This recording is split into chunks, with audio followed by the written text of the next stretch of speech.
Gracias, buenas tardes. Y gracias al comité organizador por la invitación. Disfrutar de un hermoso país y de muchos colegas. La verdad que gracias. Estamos hablando entonces de coinfección, tuberculosis, VIH. El tema básicamente es 2 enfermedades, un solo paciente. Recordad siempre que la tuberculosis es una infección bacteriana crónica que es producida por una reacción de hipersensibilidad mediada por células y granulomas en tejidos afectados. Tiene característica básica que es un bacilo aerobio estricto y sus lípidos de superficie lo hace resistente a la mayoría de tinciones ácido-alcohol, que es una definición. Estos números simplemente para indicar la OPS-OMS estima muertes, cantidad de casos nuevos, pero lo que más alarma en estos números es la cantidad de brecha de no diagnóstico, aunque estamos en este siglo. Se nos escapan muchos pacientes para ser diagnosticados como tuberculosis y eso es un gran problema. Los casos que más nos afectan y que más me importa resaltar en esta presentación pertenecemos a América. Y como tal continente, los más afectados con casos más frecuentes y resurgentes están en el país de Brasil. Compartimos la isla con Haití, no somos lo mismo, pero la cantidad de pacientes y casos nuevos cada vez es mayor. México y Perú. Entonces, es un problema que nos afecta, no estamos lejos y compartimos un continente. La tuberculosis tiene manifestaciones que todos conocen, manifestaciones clínicas constitucionales que son las clásicas, fiebre, tos, pérdida de peso, y uno cuando están así tan fáciles piensa en tuberculosis. El cuadro clínico es variable dependiendo del tipo de persona, pero hay un grupo de pacientes que no presentan la clínica característica de hemoptisis con tos, con expectoración y presentan menos cavitación. En estos pacientes el diagnóstico es más difícil. La tos siempre debe ser investigada en el clínico. El examen físico muchas veces no nos ayuda a distinguir y poder encasillar al paciente hacia qué tipo de tuberculosis estamos. Recordar, como dijo la expositora anterior, que muchas veces vienen pacientes que son desde la niñez que presentan la infección para tuberculosis y recordar que son etapas diferentes. Por ejemplo, en la prima infección, generalmente en la infancia lo que tenemos es la inhalación de los bacilos digeridos por macrófagos y se van a transportar básicamente a lo que son los ganglios linfáticos. Ya en la formación de granulomas ya presentó la escráfula, pero en este estadio antes de la escráfula visible tenemos luego de la prima infección la respuesta secundaria. Entonces tenemos formación de granuloma con la encapsulación que lo podemos observar solamente con la radiografía de tórax o la realización de la prueba de PPD. Ya en la fase crónica tenemos el granuloma calcificado que lo podemos observar en la radiografía de tórax como el nódulo de Kohn que nos describen siempre en la semiología. Las adenopatías satélites observados a nivel del ganglio linfático, ambas se conocen como el fenómeno de Ranke. Eso ustedes lo saben, dentro de los agentes causales está el Mycobacterium tuberculosis, el más frecuente. No olvidarnos nunca del Mycobacterium canetti, bovis, que es muy raro, pero existe, y este que es diferente, que es el africanum. El diagnóstico se basa clásicamente en la historia clínica para orientación diagnóstica, tomando en cuenta la tos siempre, el diagnóstico bacteriológico con el uso todavía en nuestros países sobre la baciloscopía, radiografía de tórax, nunca olvidarla, tiene su aporte de acuerdo al estadio clínico y existen los métodos que para los países que están disponibles, como el de la doctora que me presidió o en mi país, el GeneExpert u otra, están a la mano y siempre que debemos reforzarlo con la baciloscopía. En Centroamérica y Sudamérica, como el doctor hablaba, la histoplasmosis, otras enfermedades que producen cavitaciones son confundidas a menudo con tuberculosis y se debe siempre hacer el diagnóstico diferencial. Existen características que la distinguen y son diagnóstico por exclusión, pero si no pensamos, no hacemos el diagnóstico. Todavía tiene y sigue jugando un papel la radiografía de la tuberculosis. Es importante destacar que es menos sensible, claro, eso no se discute, pero una lectura que indique sospecha no hace el diagnóstico de tuberculosis. Debemos volver a repetir y utilizar las pruebas que tenemos para complementar. Mencionaba sobre la tuberculosis que hay muchas fases y se confunde con las neumonías, diferentes tipos de neumonías, neumonías bacterianas, neumonías producidas o atípicas tanto por hongos, ya el doctor le habló anteriormente, las neumonías en pacientes que cada vez se suman más que la neumonía por neumocistis girovesi. Entonces hay que diferenciarla bien y cada quien tiene su manera de presentarse. Es importante, si pensamos en tuberculosis, para tratar una neumonía bacteriana, no utilizar las fluoroquinolonas. Recordar que estamos quemando la alternativa para tratar posteriormente una tuberculosis, ya que es una droga de segunda línea. Radiografía de un paciente de nuestro hospital donde se puede observar la clásica cavitación a nivel apical del pulmón. Recordar también, como mencionó la doctora, que las tuberculosis no solamente son el pulmón, existen múltiples órganos donde son frecuentes y tenemos que buscarla. Tuberculosis ganglionar es muy frecuente, la pleural es la más frecuente también, meningia se da, tuberculosis abdominal, tuberculosis pericárdica, la menos frecuente es osteoarticulares, genitourinaria, cutánea, ocular y laringe. Todo esto tiene como factor denominante común que hay que hacer métodos diagnósticos con la realización de un ADA, tanto en el líquido ascítico, líquido pericárdico, con una mano experta se hace el diagnóstico para confirmar.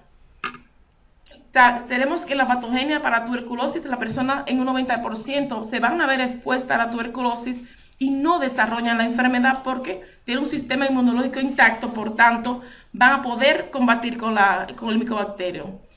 También la infección tuberculosa se va a producir por una reinfección y la mitad de las personas van a desarrollar una tuberculosis por prima infección.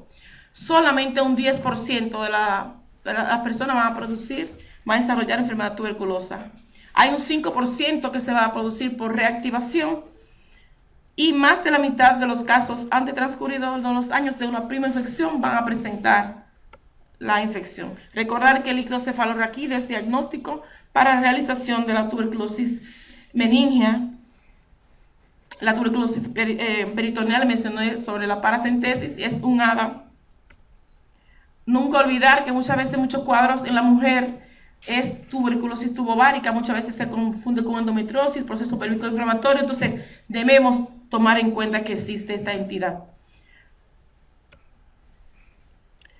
La pericarditis infecciosa producida por la tuberculosis es también frecuente, que vamos a encontrar muchos signos clínicos que nos van a ayudar a pensar en este diagnóstico: taquicardia, presión baja, radiografía de tórax con un corazón como garrafa, entonces nos orientan a esto. Todos los diagnósticos son por exclusión.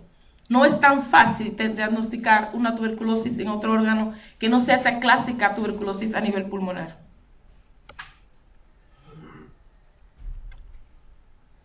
Las recomendaciones para los servicios que ofrecen prueba de VIH es otra entidad frecuente.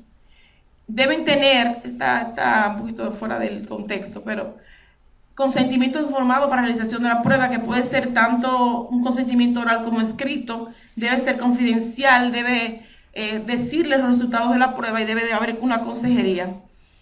El virus de VIH se transmite de la vía clásica, que es la vía por la relación sexual, transfusiones por usuarios de drogas endovenosas cada día más frecuente cuando comparten las jeringas, y la reducción, que es cada vez menos, sobre la transmisión vertical, que es la que ocurre de la madre al hijo. Ambas enfermedades por sí solas son mortales, tienen una alta incidencia, una alta mortalidad, entonces juntas son un gran problema de salud pública a nivel mundial. En las Américas, para el 2014, que son las estadísticas recientes, tuvo un total de muerte muy importante de apenas 36,000 casos. Se diagnosticaron de tuberculosis en pacientes con VIH. Estas son las cifras más alarmantes, donde cada país en ese momento tomó lineamientos para reducir la transmisión y la coinfección tuberculosis-VIH. Esta representa un 25-26% de muertes de todas las causas de tuberculosis. Para las Américas es el mismo porcentaje. El impacto de coinfección VIH, tuberculosis es bidireccional. Al momento de usted aumentar la carga viral por la enfermedad tuberculosis, que es la oportunista, entonces va a acelerar la progresión hacia SIDA, lo que va a producir una mayor morbilidad y por ende va a producir o acelerar la muerte.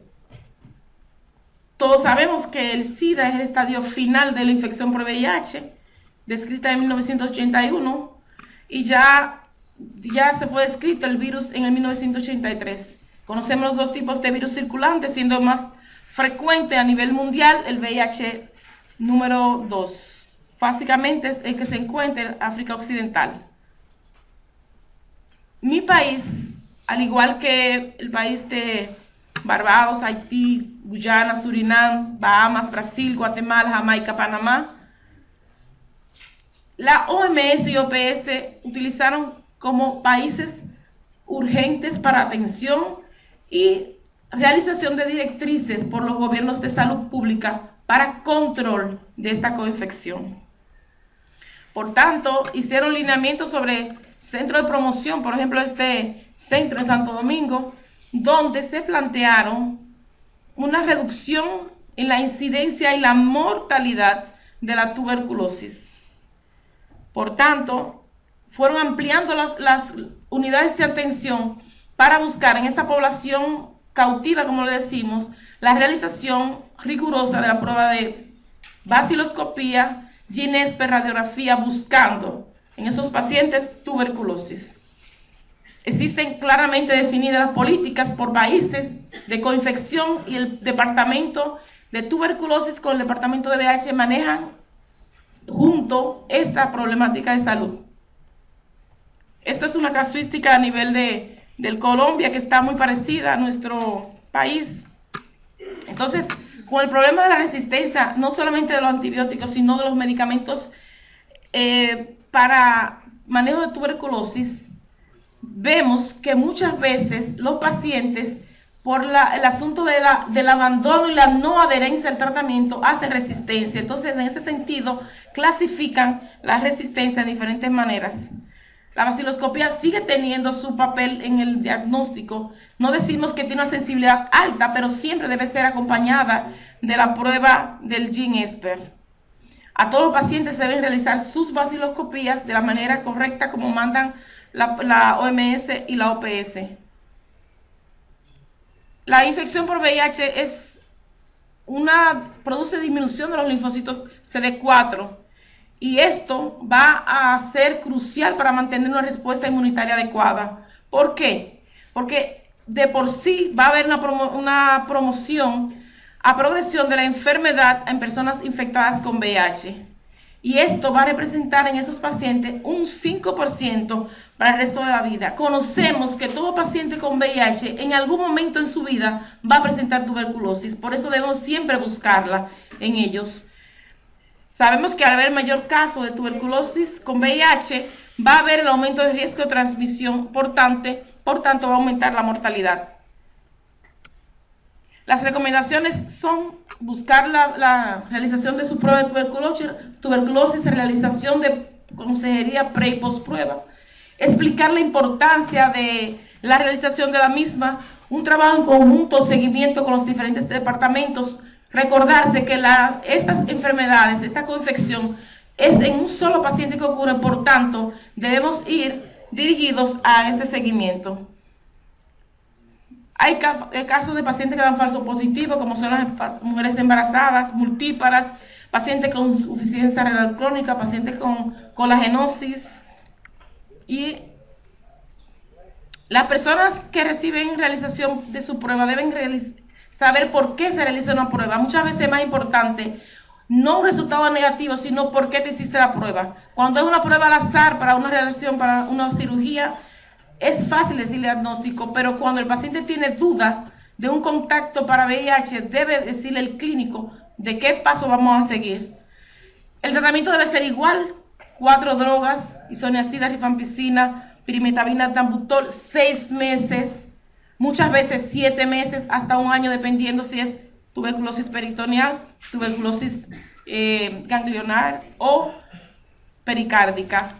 Siempre la primera línea de medicamentos antirretrovirales, la más recomendada es el uso de tenofovir lamivudina con efavirenz, y muchas veces uno toma en cuenta en nuestros países que no tenemos la rifabutina cuando el paciente tiene problemas de insuficiencia hepática o una hepatitis, entonces debemos cambiar este medicamento.